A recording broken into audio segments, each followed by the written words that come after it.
Hi అండి, నమస్తే. నేను మీ Lakshmi. Welcome to Lakshmi kitchen. ఈరోజు మన వీడియోలో పచ్చి కొబ్బరితో పచ్చడి ఎలా చేసుకోవాలో చూద్దామండి. చాలా టేస్టీగా, చాలా బాగుంటుంది. ఇది మనకు వేడి వేడి రైస్లోకి కానీ, ఇడ్లీకి, దోశకి చాలా బాగుంటుందండి. చాలా సింపుల్గా చేసేసుకోవచ్చు. నెక్స్ట్ ప్రాసెస్లోకి వెళ్దామా. ముందుగా స్టవ్ ఆన్ చేసుకొని కడాయి పెట్టుకోవాలండి.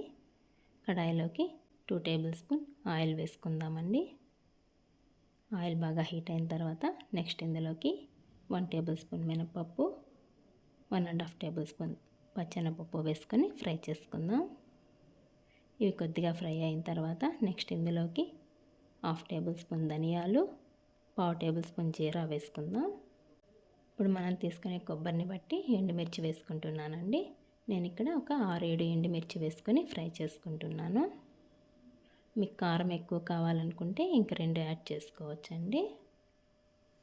ఇవన్నీ కూడా లైట్ గోల్డ్ షేడ్ వచ్చే వరకు ఫ్రై చేసుకోవాలి. చూడండి, ఇలా ఫ్రై అయితే సరిపోతుందండి.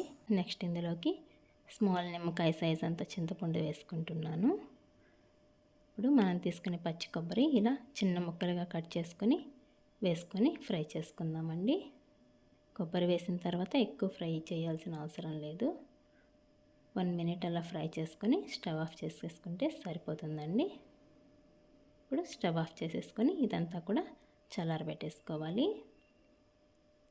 ఇప్పుడు అంతా చల్లారిన తర్వాత మిక్సీ జార్లోకి వేసేసుకుందామండి.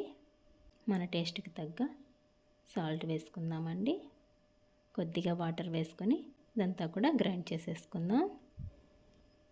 చూడండి, మీకు వీడియోలో చూపిస్తున్న విధంగా ఇలా అయితే గ్రైండ్ చేసుకోవాలండి.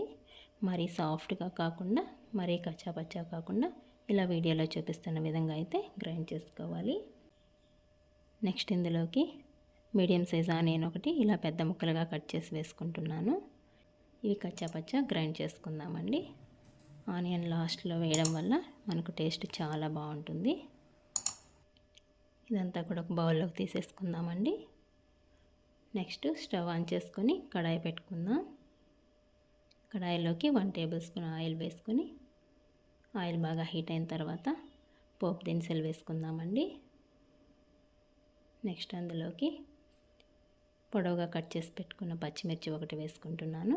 కొద్దిగా కరివేపాకు వేసుకొని పోపు పెట్టుకొని ఈ పచ్చడిలోకి ట్రాన్స్ఫర్ చేసేసుకుందామండి. మనకి ఈ పచ్చడికి పోపు కూడా అవసరం లేదండి. నేను వీడియోలో చూపించడం కోసమే చేస్తున్నాను. పోపు లేకుండా కూడా అలాగే తీసేసుకోవచ్చు. వేడి వేడి రైస్లోకి కొద్దిగా నెయ్యి వేసుకొని తింటే చాలా చాలా బాగుంటుందండి. చాలా టేస్టీగా, చాలా సింపుల్గా అయితే చేసేసుకోవచ్చు.